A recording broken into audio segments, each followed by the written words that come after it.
아멘. 9월 9일 화요일입니다. 오늘은 신명기 19장 1절부터 21절까지 말씀입니다. 도피성의 경계를 옮기지 말라라는 제목입니다. 도피성의 경계석을 옮기지 말라. 오늘 말씀은 너무나 분명하죠. 도피성에 대한 말씀이에요. 도피성에 대한 말씀은 이미 민수기 35장에서 자세하게 다루었죠. 그래서 이스라엘 백성들이 이제 기업으로 받을 땅, 그 가나안 땅에 들어가면 그 가나안 땅에 레위인들이 살 수 있는 48개의 성읍을 그들에게 주어라 그랬어요. 이스라엘 12지파는 땅을 기업으로 받지만 레위 지파는 땅을 기업으로 받지 못하잖아요. 그래서 이스라엘 12지파가 받는 그 땅에 여러 곳, 48곳에 이렇게 흩어져서 살게 하십니다. 이것은 창세기 49장에서 야곱이 이 시므온과 레위가 하나님의 언약의 도구인 이 할례를 가지고 피해 복수를 행한 그 일에 대한 하나님의 징계로 이스라엘 중에 레위 지파를 흩어버리겠다 하는 그 야곱의 예언이 성취되는 것을 의미해요. 그래서 이스라엘 지파 중에 레위 지파가 여러 곳으로 이제 흩어져서 48개 성읍에 이제 흩어져 살게 됩니다. 그렇게 48개 성읍에 가나안 땅 전체에 흩어져 살게 될 때 이제 하나님이 그 이스라엘 땅 전체 가나안 땅을 세 등분으로 나눠 가지고 남쪽, 중부, 그 다음에 북쪽 이렇게 세 등분으로 나눠서 거기에 레위인들이 살고 있는 성읍들 중에서 세 성읍을 도피성으로 만들어라 이렇게 말씀하시는 내용이에요. 그리고 이제 그 가나안 땅 말고도 요단강 동편에 있는 두 지파 반이 얻고 있는 그 땅에도 이제 도피성을 3개 만들으라고 이제 말씀을 하셨죠. 자, 그 도피성은 레위인들이 살고 있는 곳으로 정해서 부지 중에 살인을 한 자, 또 이 의도치 않은 그런 일로 말미암아 다른 사람을 죽인 사람이 얼른 도망가서 피하면 생명을 보존하는 그런 역할을 하는 것이었어요. 그래서 이스라엘 백성들이 가나안 땅에 흩어져 살 때 하나님이 그 레위 백성들을, 레위 지파를 여러 곳에 흩어져 살게 하시는 이유는 창세기 49장의 예언이 성취되는 것임과 동시에 이 레위 지파가 하나님의 것이라고 그랬잖아요. 하나님의 소유. 이 하나님의 소유를 만들었는데 이스라엘 백성들의 장자를 대신하는 소유물로 만들었단 말이에요. 그래서 이제 이스라엘 백성들의 그 가나안 땅에 48개 성읍에 레위인들이 살고 있는 그 모습을 보면서 이스라엘 백성들은 그 레위인들이 살고 있는 성읍을 보면서 우리가 죽어야 되는데 하나님이 대신 우리를 살리셨구나 하는 것을 요 레위 지파를 보고서 이제 아는 거예요. 이게 표지판인 거예요. 그러니까 레위 지파는 이스라엘이 하나님의 은혜로 살고 있다는 것을 보여주는 표지판 역할을 하는 겁니다. 그래서 흩어져 살게 하고, 그리고 이제 그 3개 성읍에다가 도피성을 이제 마련해 놓게 하신 것이죠. 그러니까 고의적이거나 일부러 사람을 죽이지 않은 실수나 과실로 사람을 죽였을 경우에 이제 도피성으로 피할 수 있어요. 모든 살인자가 다 간다고 사는 게 아니고 하나님이 살려주시는 자, 율법에 규정된 자만 이제 가서 이렇게 이제 살게 하시는 것이죠. 그래서 도피성에 피하면 보복자, 고엘이라고 말하는데 유업을 물려받을 자라는 말로 번역이 되기도 하죠. 그 고엘, 보복자가 그 생명을 찾으려고 그럴 때 이제 그 도피성에 가면은 이제 대제사장이 살아있는 동안은 그 안에 있으면 목숨을 부지합니다. 대제사장이 죽으면 그 사람은 이제 자유를 얻어요. 도피성에 안 갇혀 있고도 나와서 이제 죽지 않는 그런 법이 바로 이 도피성의 법인 겁니다. 그러니까 이 도피성을 왜 만들어 놨냐면 아담 이후로 태어난 모든 인생은 다 죽어야 되는 자들이에요. 하나님의 심판에 의해서 죽을 수밖에 없는 인생들인데 하나님께서 그렇게 죽을 수밖에 없는 인생들에게 살 수 있는 길을 열어주시는 거예요. 그래서 그 도피성을 통해서 그 길을 보여주시는 것이죠. 그러니까 고의나 실수가 아닌 우발적인 살인자들이 도피성에 들어가서 대제사장이 살아있는 동안은 누구도 건들지 못하고 대제사장이 죽음으로써 모든 죄에 대한 책임을 면책받아가지고 생명을 얻는다는 것입니다. 이게 민수기 35장에서 선포하신 도피성의 규례예요. 그래서 도피성을 아주 자세하게 설명을 했었죠. 그런데 오늘 지금 본문에서 이 도피성을 또 반복해서 설명해요. 물론 민수기의 그 제사 예법 같은 표현은 아니지만 도피성의 이야기를 지금 이렇게 또 말씀을 하고 있습니다. 왜 도피성의 이야기를 또 하고 있는 걸까요? 이미 우리가 지금 신명기 12장부터 쭉 살펴보고 있습니다만 이미 우리가 느꼈겠습니다만도 신명기 말씀은 이제 하나님께서 율법의 말씀이 어떻게 우리를 살리는 말씀이 되는가 하는 것을 보여주려고 하는 그런 의미라고 그랬죠. 그래서 신명기 말씀은 단순히 출애굽기, 레위기, 민수기에서 선포한 그 율법을 반복해서 선포하지 아니하고 그 출애굽기, 레위기, 민수기에서 선포한 그 율법이 어떤 의미가 있는지, 어떤 목적이 있는지 그 의미와 목적을 해석해서 선포해 주는 거라고 그랬어요. 그래서 이미 선포한 그 율법의 말씀을 다시 한번 선포함으로써 그 율법이 가지고 있는 의미, 목적을 말해주려고 그러는 게 신명기라고 그랬죠.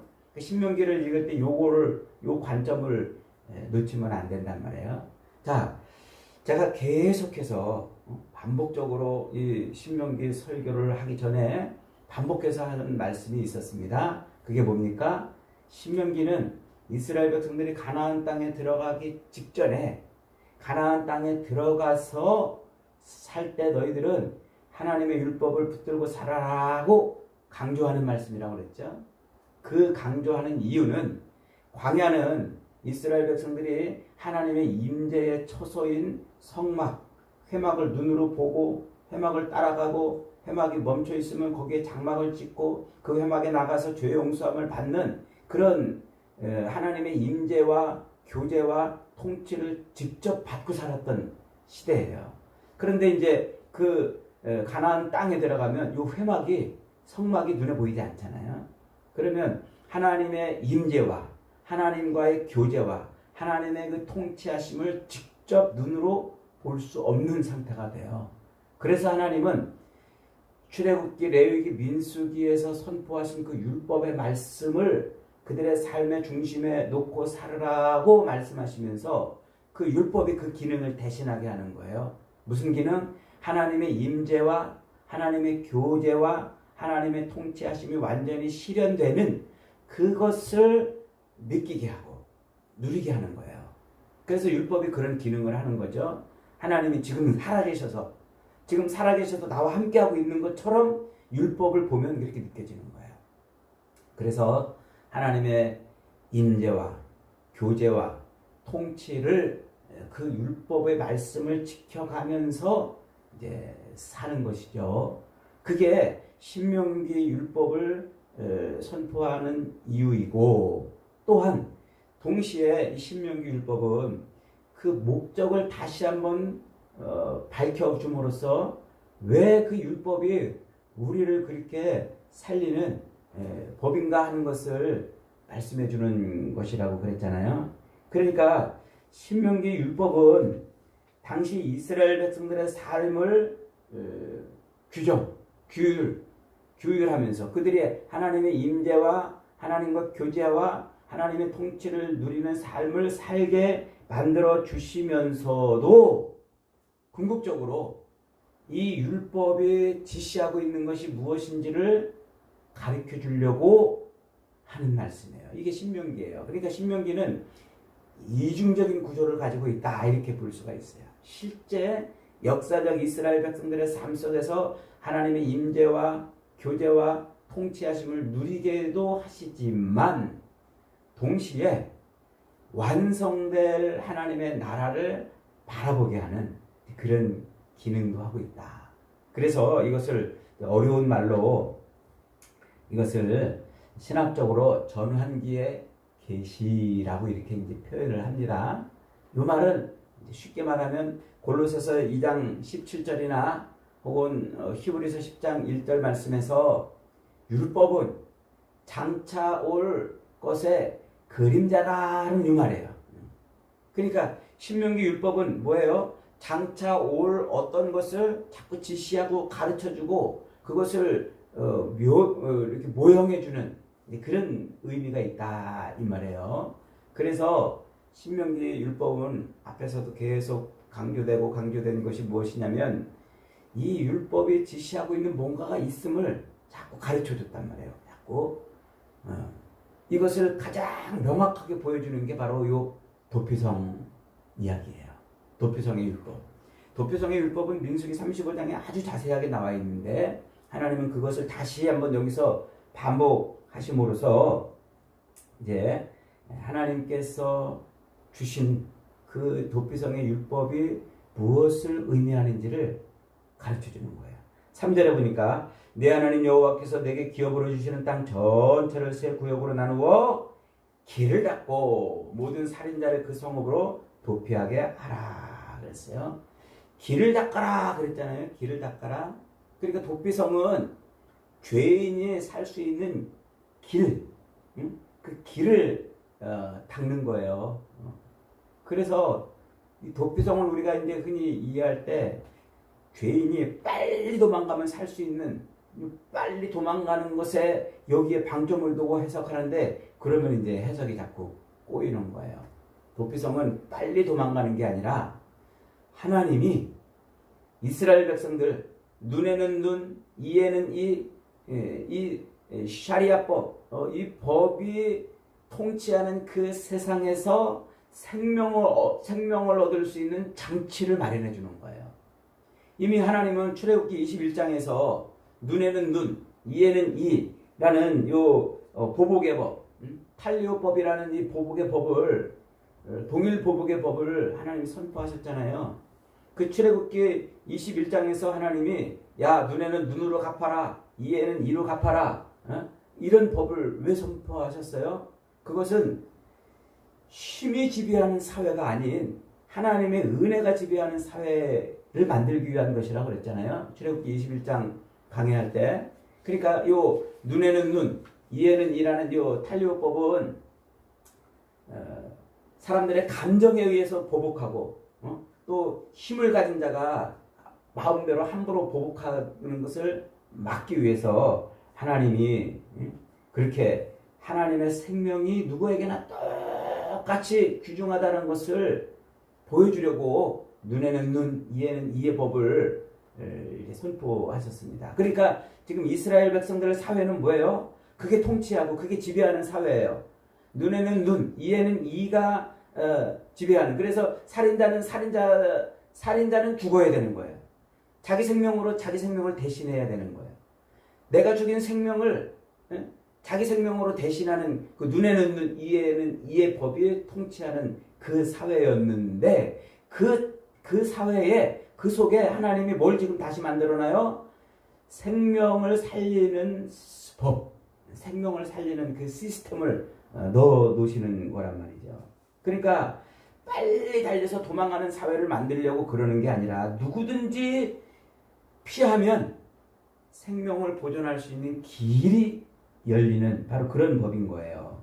그래서 개인적으로 죄를 짓고 무조건 빨리 도망치면 산다. 이게 도피성의 목적이 아니라 눈에는 눈, 이에는 이가 통치하는 그 율법이 지배하는 사회에서 그 속에서 생명을 얻을 수 있는 방법이 뭐냐? 요걸 말해주려는 게 바로 도피성이다 하는 것이죠. 그래서 도피성은 단순히 사고 치고 그 사고를 수습하는 사고의 매뉴얼이 아니라 생명을 존중하고 죄인을 구원하는 하나님의 특별한 언약의 장치다 이렇게 말할 수가 있어요. 그래서 도피성은 죽을 수밖에 없는 자기 생명으로 남의 생명을 대신해서 생명을 갚아야 되는 그런 죄인들을 향해서 베푸시는 하나님의 피할 길이고 피난처고 은혜의 도성인 거예요. 그래서 히브리서 기자는 그 도피성을 우리의 피난처를 만드신 하나님의 특별한 작품이라고 이렇게 표현을 하고 있는 겁니다. 그래서 도피성으로 피한 살인자는 대제사장이 죽을 때까지 거기서 레위인처럼 이렇게 삶을 살아야 되는 거예요. 그리고 대제사장이 죽으면 그 죄가 면제가 돼서 자유를 얻게 되는 것이죠. 성경은 우리에게 분명히 이 진리를 이렇게 선포합니다. 예수님이 내가 곧 길이요 진리요 생명이라 말씀하시잖아요. 나로 말미암지 않고는 아버지께로 갈 자가 없느니라. 그러니까 예수님이 뭐라는 거예요? 이 도피성으로 가는 길을 닦아내신 분이란 말이에요. 하나님의 은혜가 통치하는 그 도피성으로 가는 길을 내신 분이란 말이에요. 그러면서 히브리서 4장 14절로 15절에서는 또 예수님을 뭐라고 소개합니까? 우리의 대제사장이라 그러잖아요. 그러므로 우리에게 큰 대제사장이 계시니 곧 승천하신 이곧 하나님의 아들 예수시라. 예수님이 대제사장이셨어요. 그 도피성 안에 살고 있던 대제사장이 예수님을 예표 가리키는 것이었단 말이에요. 그래서 그 도피성 안으로 피하면 그 대제사장에 의해서 생명을 얻는 거예요. 대제사장이 지키고 있다가 대제사장이 십자가에서 죽으심으로 말미암아 모든 죄가 면책되는 사라지는 그런 은혜를 바로 이 도피성이 이렇게 만들어 놓고 있는 거예요. 그러니까 누가 도피성인 거예요? 예수 그리스도가 우리의 도피성이었던 거예요. 그래서 지금 이 신명기 율법 이 도피성의 말씀은 바로 민수기에서 얘기하신 선포하신 그 도피성의 율법이 그리스도 예수를 지칭하고 있다, 가리키고 있다 하고 지금 그 말을 지금 해주고 있는 것이죠. 그래서 우리의 생명을 구원하시는 눈에는 눈, 이에는 이가 통치하는 그 율법이 통치하고 있는 그 사회 속에서 생명을 구원할 수 있는 그 시스템, 그 길, 그 방법인 그 도피성을 누구도 허물면 안 되는 거예요. 허물 수도 없고. 그래서 14절에 이렇게 말합니다. 14절 같이 한번 읽습니다. 시작. 내 하나님 여호와께서 내게 주어 차지하게 하시는 땅, 곧 내 소유가 된 기업의 땅에서 조상이 정한 네 이웃의 경계표를 옮기지 말지니라. 요 간혹 이제 이것을 해석할 때 땅 이스라엘 백성 12지파가 각 가문별로 지파별로 땅을 분배받아서 다 경계를 삼아놨는데 이제 그 경계를 옮기면 안 된다고 이렇게 거기까지 이렇게 해석을 하고 멈추는 경우가 있는데 단지 여기서는 땅을 경계하는 경계석을 의미하는 게 아니에요. 여기서 경계석이라는 말은 이웃과의 땅의 경계를 표시하는 그런 표지석이 아닌 하나님의 법, 하나님이 선포한 그 법을 의미하는 거예요. 그 다음에 조상이라고 이렇게 되어 있는데 리쇼님, 조상, 여기서 조상이라고 이렇게 번역이 되어 있는데 리쇼라는 요 단어가 재미있는 단어예요. 저 이사야 4장에 가면은요 하나님이 자신을 지칭해가지고 뭐라고 말하냐면 나는 여호와 리쇼 처음인 자다 이렇게 자기를 표현해요. 그러면서 이 하나님의 언약을 선포해서 그 언약을 반드시 지켜가는 분으로 리쇼 자기를 그렇게 표현한단 말이에요. 그래서 오늘 본문에서 리쇼님 이 조상이라고 번역된 이 말은 그 언약 안에 있는 자들이라는 의미예요. 언약 안에 있는 자들. 그러니까 이게 무슨 말이냐면은 하나님이 구원의 법으로 생명을 살리는 법으로 도피성을 만들어 놓은 요 법은 하나님이 언약을 지키기 위해서 만드신 법이다. 생명을 구원하는 언약을 지키기 위해서 만드신 법이다. 이런 뜻인 거예요. 그러므로 생명을 구원하는 그 언약의 법을 함부로 옮기면 안 되는 거예요. 그것을 함부로 이렇게 옮기면 안 돼요. 예수 그리스도가 우리의 구원의 진리, 구원의 법이잖아요. 그 예수 그리스도를 오직 우리의 구원자이신 예수 그리스도의 그 구원의 진리를 함부로 옮기면 안 되는 거예요. 섞으면 안 돼요. 여기저기 왔다 갔다 이렇게 해도 안 되는 것입니다. 도피성의 경계를 함부로 정할 수 없는 것처럼 우리의 구원의 법도 우리가 함부로 옮길 수가 없어요. 어저께도 말씀드렸습니다마는 WCC나 WEA나 혹은 기타 여러 가지 이단들 혹은 이 사이비 사상들은 다 뭐예요? 우리의 유일하신 구원자 예수 그리스도를 자꾸 희석하고 자꾸 망가뜨리려고 그러는 것 아닙니까? 우리를 구원하시는 이 구원의 법이 여기도 있고 저기도 있다고 같이 이렇게 경계를 허무는 그런 일들이란 말이에요. 하나님은 그걸 가증히 여기세요. 그런 가나안 문화, 그런 혼탁하고 혼합된 문화를 가증히 여기신단 말이에요. 하나님의 구원의 법은 이거밖에 없어요. 뭐? 예수 그리스도. 우리를 구원하시는 하나님의 구원의 법은 예수 그리스도밖에 없어요. 그래서 눈에는 눈, 이에는 이가 통치하는 그 사회 속에서 하나님은 오로지 이 대제사장이 있는 그 도피성을 통해서만 생명을 보존할 수 있다고 가르쳐 주고 있는 겁니다. 여러분, 그렇습니다. 우리를 구원하시는 생명의 법은 오직 도피성 예수 그리스도밖에 없어요. 그래서 우리는 예수 그리스도로만 구원을 얻는다는 이 진리를 허물면 안 돼요. 이 진리를, 이 경계석을 여기저기 갖다 붙이면 안 돼요. 오직 하나님의 은혜의 법은 이것밖에 없어요.